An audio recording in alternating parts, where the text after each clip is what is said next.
Are you tired? Are you physically or mentally drained? Or how about both? Does it feel sometimes like life is passing you by and that you could do so much more if you just weren't so exhausted? If so, this video is for you. Keep watching. Data from HealthSpan says that adults report feeling drained nearly 3 hours of every day. That means we spend more than 6 weeks a year feeling tired. No wonder we so often feel as if we're running to catch a train that's leaving the station without us. Peak performance expert Michael Gervais says fatigue is a great constrictor of the human experience. When we're worn out, it's simply impossible to live our best lives and achieve all our goals. Lack of sleep or low quality sleep is an obvious reason we feel worn out. Yet there are some surprising sources of tiredness. Here are 5 of them according to Red Book magazine. Number 1, being overproductive and not taking a break to rest and play. Number 2, lack of sunlight. A study from the University of Massachusetts showed that we experience more depression, anger, and anxiety when we get less exposure to sunlight. Number 3, this one's near and dear to my heart as a former monk. Breathing too shallowly. It decreases the amount of oxygen in our bodies and increases carbon monoxide, which makes us tired. Number 4, dehydration. You've heard all of that encouragement to drink water, right? When we don't get enough, it leaves us feeling lethargic. Number 5, and lastly, too much noise. Loud noises! Have you ever had the experience of being exposed to a really loud noise for a while and it's not only irritating but exhausting? For a friend of mine, it's the sound of leaf blowers. And I remember how the constant sound of traffic living in the city of New York felt so tiring. Psychologist Bronzaft says that excessive noise stresses our nervous system, which can deplete our energy. And now I'm going to add number 6. It's one of the biggest and most common things that wears us out and weighs us down every single day. Starting from the time we wake up, negativity. Doesn't it often feel like everywhere you look, most of the headlines and social media posts, even messages from your friends and family are negative? Why does it seem like no matter where we turn, negativity is just coming at us from every direction? I'm not about that negativity. When it comes to negativity, research tells us some interesting things about human behavior. Scientists from McGill University set up a study that participants were told was about observing their eye tracking patterns while they read news from a web page. Really, the scientists just wanted to see which articles the participants picked, and overwhelmingly, it was negative articles. But why? Another study reported in Adweek showed that on average, negative headlines outperform positive headlines by 63%. And data from Pew Research says that 2/3 of Americans say they feel worn out by the sheer amount of news that's out there. Just the quantity is tiring and negative. It's way too much. It's just too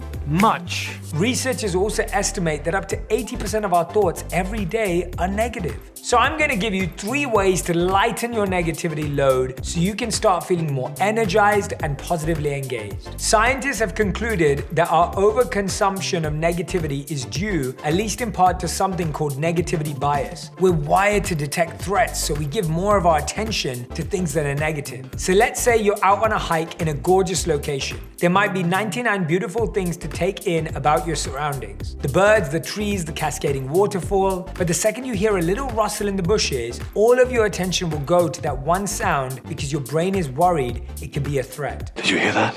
There's also research that sheds some light on what encourages negativity in our social circles. According to neuroscientists, certain receptors for dopamine, the reward chemical, actually become unavailable when we don't give a socially desirable response to others. If your friends say, "Let's go to the ABC Grill for lunch," you're more likely to get that feel-good dopamine hit if you say, "Sounds great," even if that's not where you want to eat. Our brains want us to fit in. If you've ever participated in gossip or other negative behavior and then wondered why you did that, this helps to explain it. Well, I feel better about myself.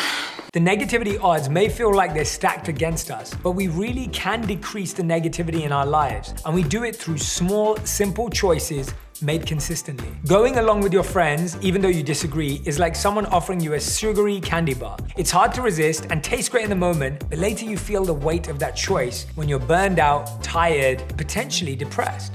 I made a mistake. That food analogy can be helpful when looking at the negativity in our lives. Like junk food, junk thoughts and junk behavior are weighing us down. If I'm giving myself a steady diet of refined sugar and processed food, if that's what I'm ingesting, I'm going to be tired and cranky. I'm awake. But if I eat lots of fresh produce, if I'm consuming things that are more positive, I'm going to feel energized. I'll feel more motivated, my mood will be better, and my thoughts will be clearer. And that makes it easier to make healthy decisions. It's self-perpetuating. Have you ever found it when you're tired, you eat worse? And when you eat worse, you're more tired. If our daily diet is made up of judgment and anger, we're going to feel terrible. We won't be as creative and we won't feel inspired. Studies even show we won't be as physically healthy because people who are mostly negative get sick more often. So here are 3 ways to consume less negativity. Number 1, if you're frequently checking social media news headlines throughout the day, cut down. Metrics from D-Scout say the heaviest data consumers touch their smartphones 5,427 times a day. Now, not all news and social media content is negative, but every time we're in those apps or looking at those headlines, it's opportunity for negativity from other sources to creep in and add to our emotional load and wear us out. Check social media for limited times each day or delete the apps if you need to. And if you can help it, do not check your phone first thing in the morning. Whatever you do in the first few minutes or first hour after waking sets the tone for the rest of your day. If you're getting weighed down first thing in the morning, your day will have a hard time improving. You'll have to spend a lot of energy and focus trying to get out from under that negativity. That's one of the reasons that instead of checking email, Amazon CEO Jeff Bezos prioritizes spending time with his kids in the morning before they start school. He'll also putter around, as he calls it, cleaning up the dishes, doing some tidying up, so his brain can use this low focus time to be more creative. The second way to decrease your negativity consumption is to look at the people you're surrounding yourself with. List out the 5 people you communicate with the most, whether friends, co-workers, or family. Which of them are sources of negativity in your day? Consider how you can either limit your exposure to those people, if that's possible, or change the nature of your interactions. Like maybe a co-worker or friend really tends to complain a lot. Rather than getting pulled into complaining along with them, try changing the subject or putting a positive slant on it. Can we please change the subject? Like if someone is complaining about a co-worker or public figure, like so-and-so is just the worst, maybe say something like, you know who I really think is pretty cool? This person, and here's why. Just shifting the conversation to a more positive tone and space can change the whole vibe.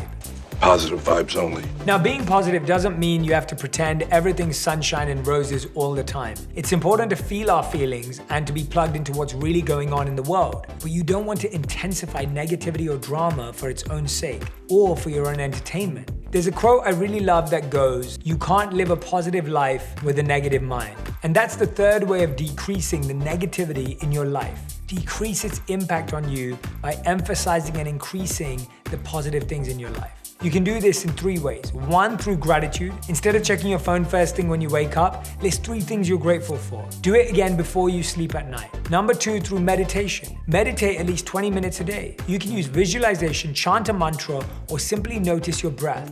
And here's a huge one. Number 3, through service. Service boosts your self-esteem and your self-worth.